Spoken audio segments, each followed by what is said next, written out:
Hello and welcome to Enchantments. Now usually when we think, drink, or buy wine, Germany, Spain, Italy, and France top the list. But over the past several years, grape growers and New Mexico winemakers have been making a big splash in the wine market. Well, we've come to lasCruces to sample some of New Mexico's finest wines at the Harvest Wine Festival. Here's to you, New Mexico.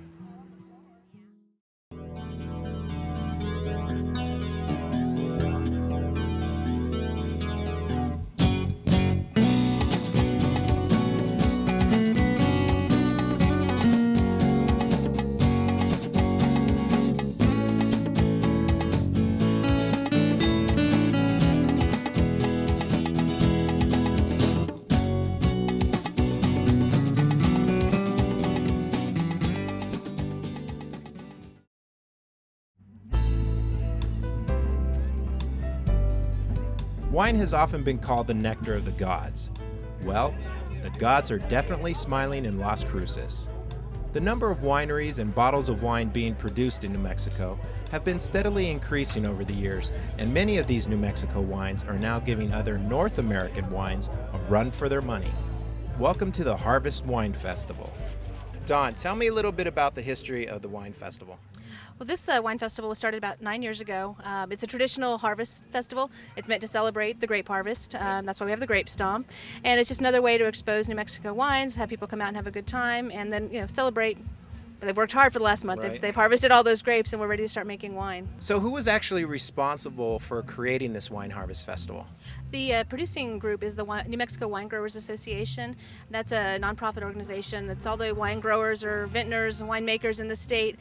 They get together, and the whole point is to promote the New Mexico wine industry. They do touristy things outside of the state to try to draw people here, remind them that wine's been in the state since the 1600s, and want you to come and try it. Great. And when and where exactly is the festival held? It is at the Southern New Mexico State Fairgrounds, which is about 10 miles west of lasCruces on I-10. The harvest here, because of our hot weather, really starts early in August, and depending on the grape, we'll go somewhere into the middle of September. Some of the sweeter grapes are harvested a little bit later to give them a little more time to gather the sugar. So the festival literally falls in the middle of the harvest. It's not necessarily at the end like it should be, but it's a holiday weekend, so it's a good time to do it. We have a festival Memorial Weekend that's called just our Southern New Mexico Wine Festival. Similar, no grape stomp, and it's a little bit bigger than this one. And then we do it again Labor Day, so you can begin and end your summer with a wine festival down here. Great. Now, what is the actual process for someone coming through the gates? How do they actually get to taste the wine and sample everything that people are producing here? What they do when they come in, we give them a wine glass. That's part of their admission, and it has a mark on it for a sample, which is a half an ounce sample. It also has a full glass mark. They can go to all of the wineries that are here and sample the wines. They'll get that half ounce sample, and most of the wineries have anywhere from 4 to 8 wines, so that's a lot of different types of wine to taste. If they find something they really like, they can buy a glass, get a full glass, and sit in the grass, listen to music, do something else for a while. So that's kind of how it works. And how many different winemakers do you have at the festival? We have 12 here this time. Now, some of the vineyards that are here, are they in the southern part of New Mexico or kind of all spread out? They're predominantly southern, but we have a few from up north. Ponderosa and Tierra Encantada are both from the northern part of the state. What kind of different wines are produced in New Mexico? There's a little bit of everything. It's not like a region in France where they specialize in 1 or 2 grapes. There's all the traditional Chardonnay, Cabernet, Zinfandel, those are all grown here, but they have Chambourcin, they have Tempranillo. One of our wineries, his heritage is Italian, so he does a lot of the Italian grapes. Right. I saw Viognier, there's a lot of the Sauvignon Blanc, and there's some odd mixes that you probably wouldn't find anywhere else, like a chili wine. There's not actually chili in it, but So there's a little something for everyone then. There is, absolutely. And they run the gamut from extremely sweet to extremely dry, so all up and down. You should be able to find something you like here. How many visitors do you think will come through the gate on this 3-day weekend? We expect between 10 and 12,000. It depends on the weather and how many other things are going on, but we should hit 10 easily this time and maybe closer to that 12,000 mark. So you guys are drawing in people from all over New Mexico, plus Texas, maybe even Arizona? Absolutely, yeah, that's exactly it. We get a big chunk of our crowd from El Paso. They come up, and Sunday's El Paso Day. You drive the parking lot and you see all the El Paso license. But we get a lot from Arizona too. It's about 4 hours to Tucson, 6 hours to Phoenix. So we'll get people that come out here, do festival weekend, and then drive back home. Besides the wine tasting and the grape stomping, what other events or attractions do you have here at the festival? We have the live music, which you can hear a little bit of in the background. We do a whole gamut of music. We do blues and jazz, we do country, we do Tejano, which is popular around here, Latin salsa. We also have a lot of vendors out here. There's some agricultural products, the goat cheese, the salsas, those types of things, but there's also jewelry and some clothing and arts and crafts kind of things, a little bit of everything. We've got some kids activities going on out here. It's it can be a good family event. People come and they'll stay for hours, and if there's something for the kids, and sometimes the kids just love running around the grass. Then our big feature, we have the University of Wine. That's our wine education seminars, and that's a place for people to come. People are intimidated by wine sometimes. It's a place to come and sit down and find out what a tannin is or what it means when you say a dry wine, to find out how to pair food and wine. That's a big issue here because spicy food is hard to pair. Right. You don't think of an enchilada and a Cabernet Sauvignon. You got to figure out what you can mix with that. And so that's a really useful tool for some people. And how much wine do you think will be consumed over the 3 days? I wish the winemakers would tell me that. I see cases and cases of wine coming in, and I have no idea how much they're serving out there and how much is being sold. I saw 5 cases going out on a wheelbarrow yesterday, so people are having a good time. Now, once you're inside the festival, you can purchase bottles of wine and you can drink glasses, but you can't open any bottles? Correct. That's New Mexico law. We can't allow you to open it on site. So those bottles that they buy are to take home and enjoy later. How are you involved with all this? I have a company called Helping Hands Event Planning, and I contract with the Wine Growers Association to produce these events for them. I'm out here, I do everything from licking stamps to get the vendor applications to sticking flags in to tell them where to go and hiring all the bands and people that are out here. So, and have a lot of fun. As it should be. Absolutely.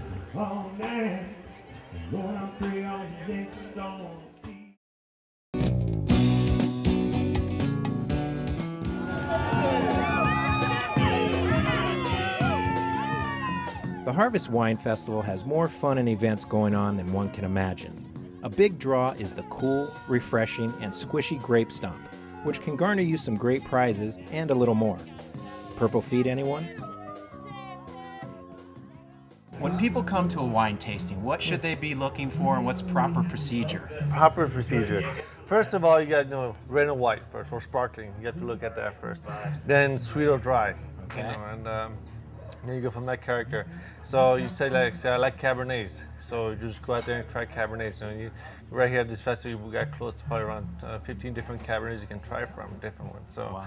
So that way, then you go back to tasting after it. So, and it depends what you like. You can have real high alcohol Cabernets, lower alcohol, and all this stuff. So, and then you can look at the legs when you.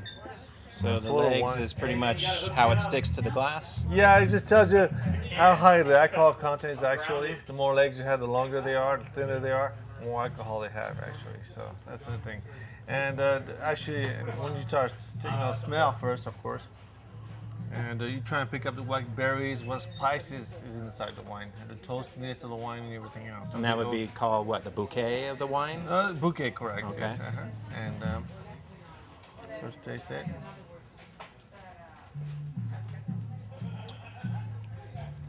And now you're trying to film. You're trying to get a balance with the acid and the fruit and the alcohol itself. See how much it lingers in your mouth also at the same time. So if it's too much acid, the bouquet, not the bouquet, I mean the flavor of the fruit is not there in your mouth anymore. So Right. Trying to pick up all those different things. Now, when you're tasting, do you start on a white wine and end on a red? Is there any kind of... Yes, if you're going for the whole spectrum, you usually start from the whites to the reds, correct, yes. And usually start from the dry into the sweets, basically. Now, in between the tasting, do you cleanse the palate with something, or...? A little water is all helpful, definitely. And, if you're going to do a big tasting all day long, I mean, we do it at the winery, for example, we'll do close to 60 samples in one day. Wow. We'll do harvest every day, nonstop. So, we have to spit it out every time. So Right. It's too much. So usually that's what you're trying to do. A lot less, just a little sip. You don't need much. Right. When you're at a festival like the Wine Harvest Festival, how many cases of bottles will you guys open up for people to taste? Well, we'll probably go at least 600 bottles to taste. Probably sell another probably close to 600,000 bottles out the door. So Wow. yeah, a lot of bottles going out the door. So that's a great thing about this. People should come out, try the wines, they'll see what they like, and buy it. Right. So it's great. Now, how many different varieties of wines does St. Clair produce? St. Clair, we have close to 18 right now. 18 different products, and ranging from real sweet to the real dry and sweet, red and white, to sparkling or like a mimosa, orange juice. Low alcohol. It's great, fun drink, really nice and cold. It's wonderful. So Now that's kind of a new one I haven't seen before, a mimosa, huh? Yeah. Who came up with that idea? oh, I did a few years back. So it actually just came for the festivals. That's it. That's all. And it's going well? Very well. I mean, it's our top number one in the festivals. I mean, Wow, that's yeah. great. That's Yeah. great. Now, St. Clair, how long has it been in existence? The St. Clair's been in existence since 1984. And where are the vineyards? In Lordsburg. Okay. Lordsburg, and the winery is in Deming. And how much wine do you guys produce each year? This year we're going to produce close to 200,000 gallons, So actually. that's a pretty good sized winery then. Yes, it is. Yes.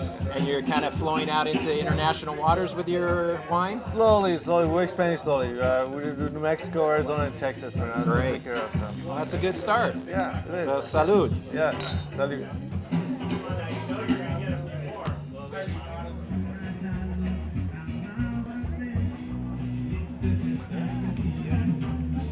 Paolo, what is a North Italian man doing in the middle of southern New Mexico? You're right on that. I got lost about 21 years ago.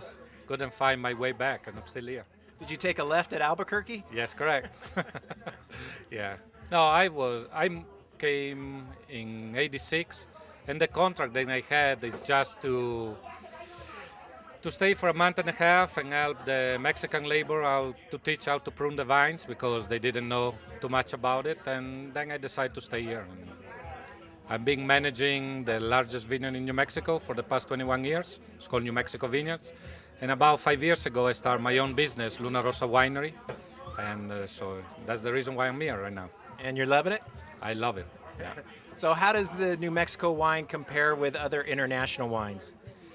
You know, it's kind of difficult to compare, really, the wines because each region it has its own defects. And you know what? I enter several wines to the international wine competition where they have wines from California, from Chile, from Europe, and I've been scoring pretty good. I have pretty good awards on that. So, I mean, you know, if I compare my wines to that and I win medals, that means then it's I think you're doing comparable. okay. I guess so.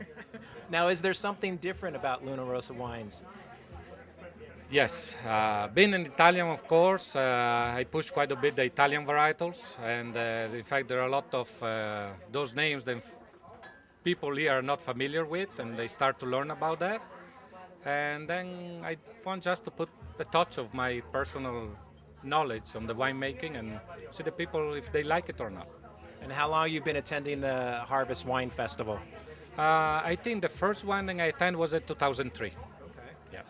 And it's a good turnout for you? It's a good turnout. There are two good things. One is the financial thing, of course, because you try to sell wine, make some money. And the other hand is an advertising tool, because you meet people and they don't know your particular brand, and so you advertise your wine at the same time that you're selling it. It's great. And it's great because you get a chance to get out there and be with actual people who are buying your product. Correct. So you have a lot of communication with them.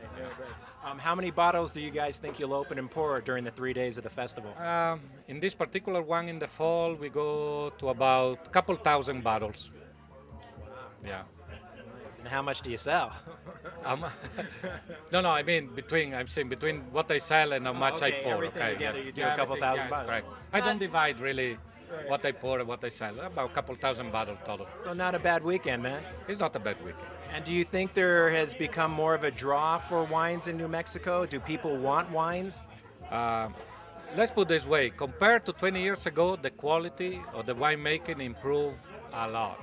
The wines that you're drinking right now are a lot better than what we had 20 years ago. And people start to recognize that. And so that's why so many people come to those festivals and they support the wine industry. Now, how big is your winery? How many cases of wines do you guys put out? It's not very big. It's just 4,000 cases, about 50,000 bottles. And but I want to grow slow because you have to build up the market before you get bigger. So I'm pretty sure that I'm going to grow more than what I am right now. Right. And you want to start out with good quality. That's another big problem too. You know, if you want to sell good quality wines, it takes longer to age those wines. So you got to go slow.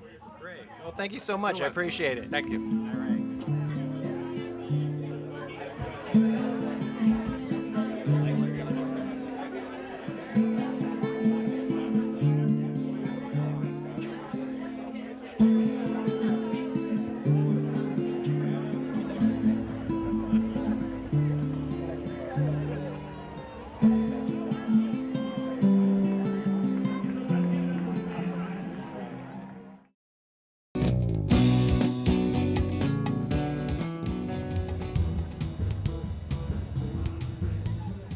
When drinking wine, one is bound to work up an appetite. And the Harvest Wine Festival definitely has its fair share of superb festival-style eateries for all the guests to enjoy, including yours truly. Henry, Yes, sir. what do you got cooking? We got some pork ribs, turkey legs, pulled pork, brisket, sausage. We got all that good You stuff. got a little bit of everything, huh? Yes, sir. Yes, sir. Sure do. Cool. Show me something. Well, here's what we got. Take a look in here. Yeah. Here's what we got cooking.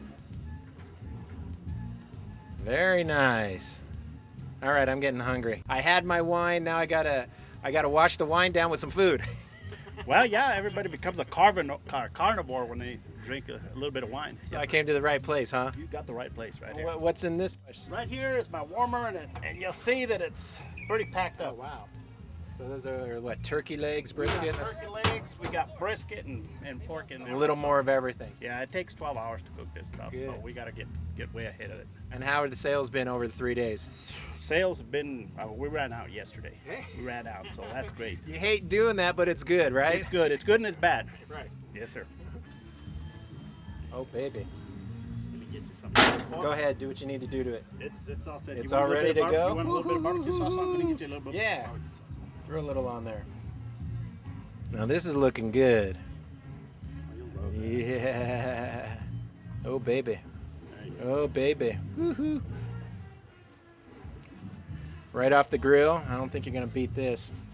Get a little of that sauce at the end. Oh, yeah. Got it all over you. Excellent. Nice and tender, juicy. Perfect. Job well done. Thank you. Thank you. Happy eating. Yes, oh, it was happy eating. It was very good. Thank you, guys. Hi.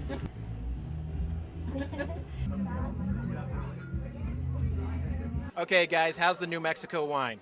Oh, it's real good. You know, there's a bunch of festivals going on around here in New Mexico, but we decided to go ahead and see what the Wine Fest is all about. This is the kind of a happening place, huh? Oh, yeah, man. I mean, this is a place to be. If you come over here on Labor Day weekend, go ahead and come hit this up, man. It's a place to be. Now, are you guys like wine connoisseurs or just casual drinkers? Casual drinkers, pretty much. Yeah. And what's your favorite wine here? Zen. Yeah. Any certain winery that makes a good Zen? No, not really. I like them all. How about you? I like them all, man. I'm just here to drink some wine. That's about it. Yes, sir. Now, are you guys like casual wine drinkers or connoisseurs? Casual. No. I would say casual. Do you really know all your wines? Like, really? We have them all. we drink a lot of wine, let's just say that. Oh, good. So you're wine drinkers then? Yeah. And how do you think the New Mexico wines stack up against some international wines? They're really good. Yeah? They are. There's some really good. Wineries here, yeah. Yeah. Yeah, I found some pretty nice, light, refreshing wines here. Yeah, we're sticking to the Chardonnays and Sauvignon Blancs and stuff, so they're really good. Yeah. Good. Only because of the heat. Yeah. Right. But we're going to take home some really good reds. That's Yeah. a good choice. Yeah. Now, have you guys been to the festival before? Oh, yeah, we try to come every year. Yeah. New Mexico wines have really come around, and they're excellent in certain categories. We've been here 20 years, Okay. so we've seen development and we've seen the wines get better. I found a real lively group, and I want to know. These guys have been here a while. Now I want to know, what are you guys standing in line for? I need a drink. Well, I know you need a drink, but what are you drinking? I want the slushy margarita thing. But isn't it called something else? It's a winegarita. No, it's a winerita. Winegarita. A winerita? Winerita. And so it's like a margarita made with wine, right? Wine. Yes. Yeah. Have you had one before? Yes, it's very good. So what's your favorite wine here? Pinot Grigio. St. Clair mimosa. That's an actual wine? A mimosa, yes. It's great. It's right over there. Okay, cool. So I'm learning a whole bunch of things here. What's your favorite wine? Port. Port? I love port.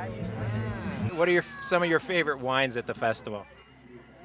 Oh, well, I have to say I'm more of a semi-sweet wine drinker. There's been a few I don't like.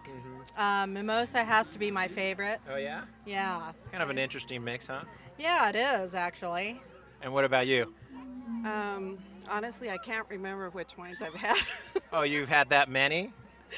I've had a few at most of them. Good. The booths.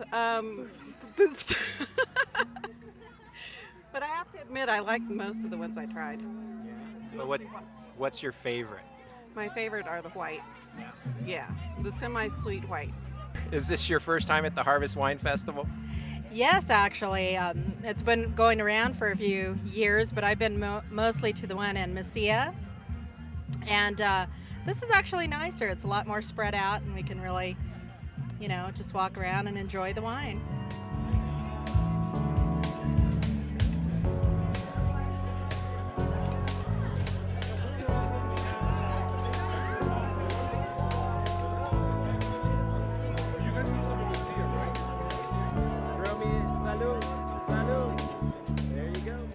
Well, what can I say?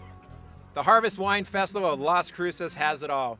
Great food, great fun, tons of wonderful people, and of course, a lot of excellent New Mexico wine. So if you're into good times and good wine, come on down to the next festival because this event's for you. We'll see you on the next episode of Enchantments, and until then, recycle, reduce, reuse, and keep your environment clean and green. Is this your first time at the Wine Harvest Festival? I think I've had one too many wines. What can I say? The lasCruces, when we think, drink, or buy wine, Spain, Germany? All right. Is my microphone on? Am I rolling? Yeah. All right. The Harvest Wine Festival of Las Cruces has it all. Good food. Gosh.